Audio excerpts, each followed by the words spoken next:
All right, breaking right now, new report just came out, Washington Post. Federal prosecutors have now interviewed James Comey as they now weigh whether or not to charge his former deputy FBI director, Andrew McCabe, with a crime for his obsessive lying, which is why he was reportedly now fired. It looks like two key members of the deep state, yeah, they're now turning on each other, and this could be the signs of the wall collapsing. So is McCabe and others now finally going to be exposed about their constant extreme wrongdoing?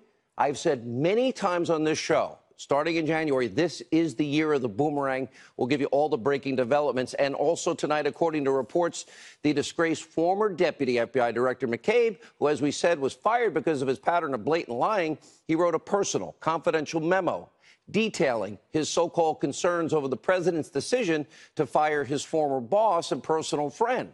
Now, McCabe reportedly turned that memo over to, there you see it, Robert Mueller's team of witch hunters, the so-called investigators, Democratic donors, Hillary supporters, to help their efforts. And as you can imagine, the Trump-hating press and their friends in the left, they were very excited. Very wrong, as I'll explain in a second, but very excited. Take a look.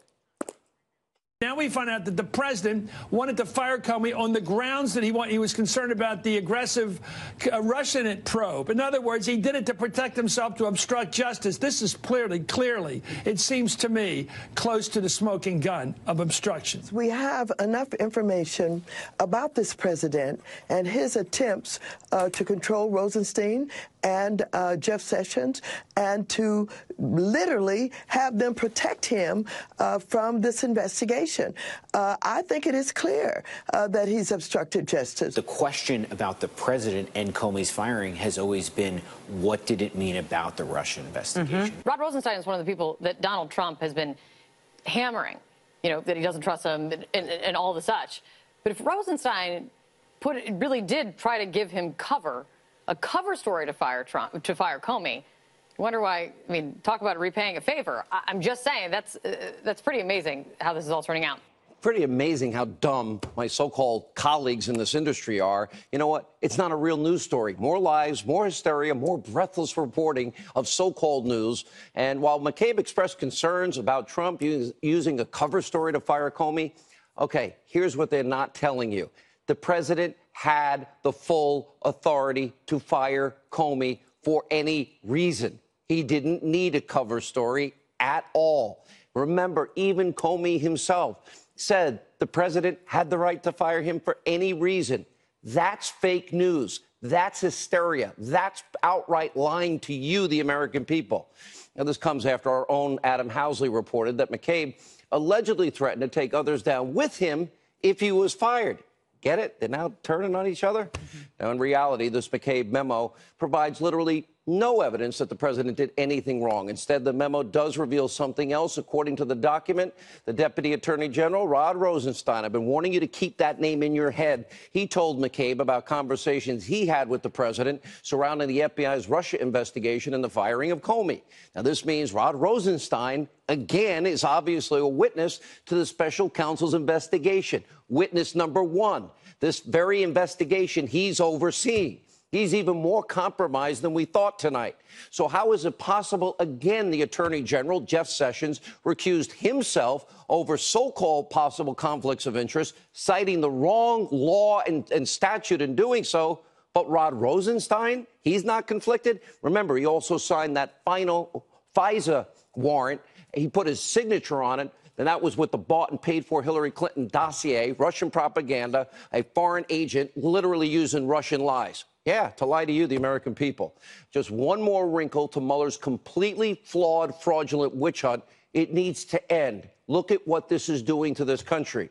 And by the way, you, the American people, have already paid more than $16 million to fund this partisan effort of Robert Mueller. And for what? 379 days without any evidence of any Russia so-called collusion whatsoever. Nothing.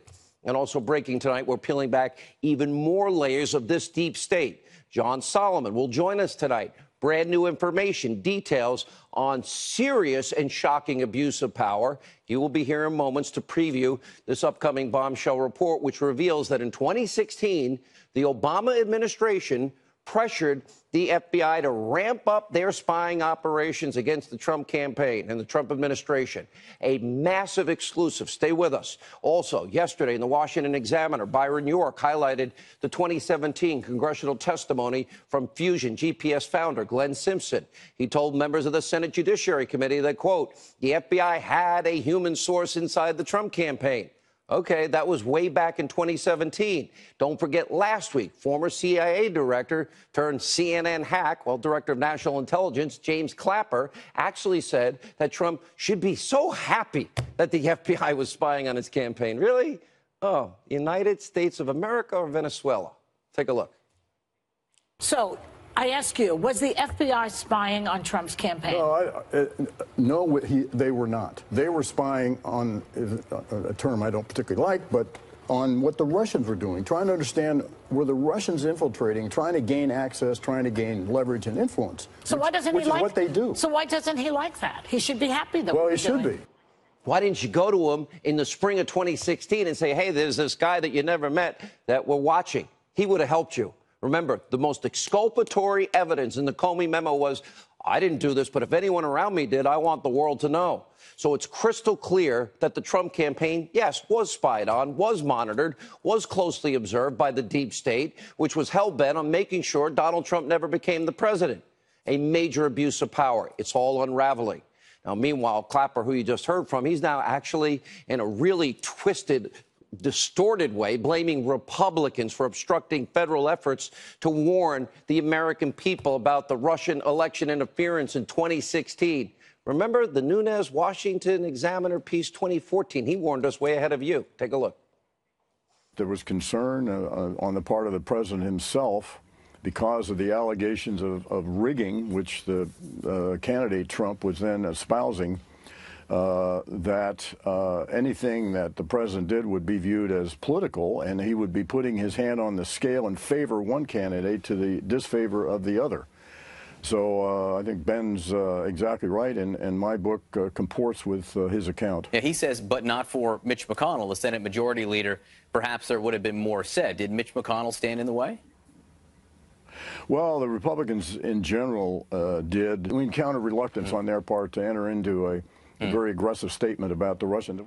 Wow, Republicans, really, Mr. Clapper, known liar? Maybe Clapper should read this 2016 report from NBC News. They titled it, Why Didn't Obama Do More About Russian Election Hacking? According to NBC News, the Obama administration didn't act because, quote, they thought that Hillary Clinton was going to win and a potential cyber war with Russia just wasn't worth it. Looks like Clapper is fitting right there in at CNN fake news. He gets paid.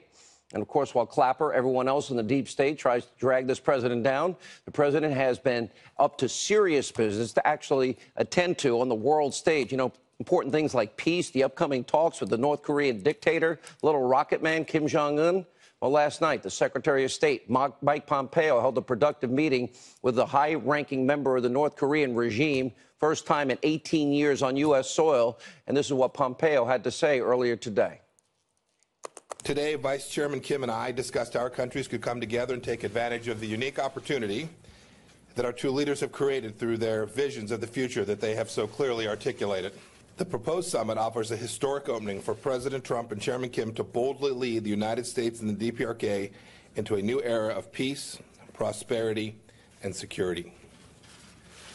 Our two countries face a pivotal moment in our relationship in which it could be nothing short of tragic to let this opportunity go to waste. So that if Kim Jong-un denuclearizes, there is a brighter path for North Korea. We envision a strong, connected, and secure, prosperous North Korea that maintains its cultural heritage, but is integrated into the community of nations. Great news. The president himself, he's set to meet with this high-ranking North Korean official tomorrow. And by the way, that Korean official will be delivering a letter from Kim Jong-un himself. Take a look. We're doing very well with North Korea. Our Secretary of State has had very good meetings. He's meeting again today. I believe they'll be coming down to Washington on Friday. And a letter is going to be delivered to me from Kim Jong-un. So I look forward to seeing what's in the letter. Hopefully we'll have a meeting on the 12th that's going along very well. But I want it to be meaningful. It doesn't mean it gets all done at one meeting. Maybe you have to have a second or a third, and maybe we'll have none. But it's in good hands. As the president manages the ongoing negotiations with North Korea, well, he's also been making waves right here at home, and I think good waves. Today, the president pardoned friend of this program, conservative activist, author Dinesh D'Souza. Remember, he was prosecuted under the Obama administration for violating a campaign finance law, one that is rarely ever punished like this. President Trump is also, he is considering a pardon for Martha Stewart and even for the Democratic governor, former Democratic governor of Illinois, Rod Blagojevich. And while the media barely yawned over Obama's pardons and Clinton's infamous pardons, they were absolutely spinning out of control because the president is using his absolute power of the pardon. He has the right to do whatever he wants on this. Too bad. Take a look. To raise questions of whether the president is sending a message with these pardons, sending a message to people like Paul Manafort, Michael Flynn. Those are the obvious questions that are going to come about here. He's throwing raw meat, a bone to the far right here. Dinesh D'Souza, for over 3 decades, has been an extreme peddler of ideology, far-right ideology, and you have to say hatred. President Trump seemingly passing out pardons to heroes of the far right almost as eagerly as Oprah once gifted Pontiacs to suburban moms. We're one step closer to being a third world power as of today. I mean, tariffs and pardons. These are things that we see from banana republics. The president not only announced he is pardoning a darling of the far right, Dinesh D'Souza, as you said, Mr. Trump added he's also considering leniency for 2 stars of his former TV show, making this White House once again seem detached from reality. Mark Rich, FALN Clinton, drug dealers Obama. Okay, we don't need lectures from these people. Leave it to the media to totally ignore the massive abuse of power that took place during the prosecution of, say, Dinesh D'Souza. Remember, he pled guilty using straw donors to contribute $20,000 to a senatorial campaign, only after being threatened with much larger charges, bigger charges from a biased anti-conservative prosecutor. Then look, let's take the case of Martha Stewart. Remember, she was found guilty of obstruction of justice after prosecutors tried and failed to send her to prison on an insider trading charge after, well, in other words, she had a stock transaction. They couldn't get her on that, so they went after her for obstruction. And don't forget Scooter Libby, the public servant who had the book thrown at him over an alleged unproven leak when they knew who the leaker was the first day that Patrick Fitzgerald took over the case. These strong-arm tactics to elicit guilty convictions from individuals perhaps who otherwise would never have been charged because they can't get them on the charge they're investigating. It deserves a serious conversation in this country and not coordinated outrage by the hypocritical double standard in the Trump-hating media. And let's just compare all of this to James Comey and Peter Strzok and Lisa Page and Andrew McCabe and, of course, the tarmac meeting with Loretta Lynch and Bill Clinton. Remember, they cleared Hillary Clinton of wrongdoing. She deleted 33,000 subpoenaed emails, classified, top secret, special access program information, again, subpoenaed on a private server. She covered it up, obstructed justice by deleting them right there. And then, of course, the acid wash. And then, of course, the breaking up of the devices with hammers. Really?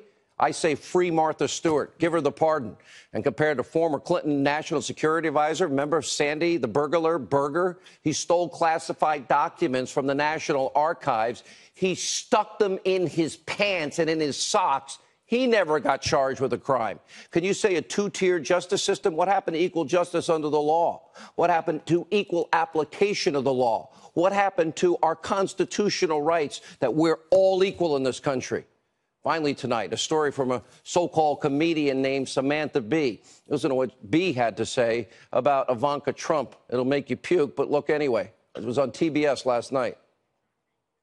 Ivanka Trump, who works at the White House, chose to post the second most oblivious tweet we've seen this week. You know, Ivanka, that's a beautiful photo of you and your child, but let me just say, one mother to another, do something about your dad's immigration practices, you feckless. He listens to you. Put on something tight and low-cut and tell your father to stop it. Tell him it was an Obama thing and see how it goes, okay? disgusting, right on cue, be revealed. Just one more blatant example of what we have discussed on this program for years. If you're a liberal in the public spotlight, you can pretty much say and do anything else you want and no consequences. And, of course, the opposite is true for conservatives. We just saw Roseanne's show canceled after the comments she made. But for Samantha Bee, an apology, that's good enough, no problem. She said, I would like to sincerely apologize to Ivanka Trump and to my viewers for using an expletive on my show to describe her last night. It was inappropriate, inexcusable. TBS shares the same parent company as fake news CNN, also apologized, and then they praised their late-night so-called star for doing the same. Look, let me be clear. I don't call for boycotts. I don't call for people to be silenced. I don't want shows canceled. I'm not calling for anyone in the media to be fired.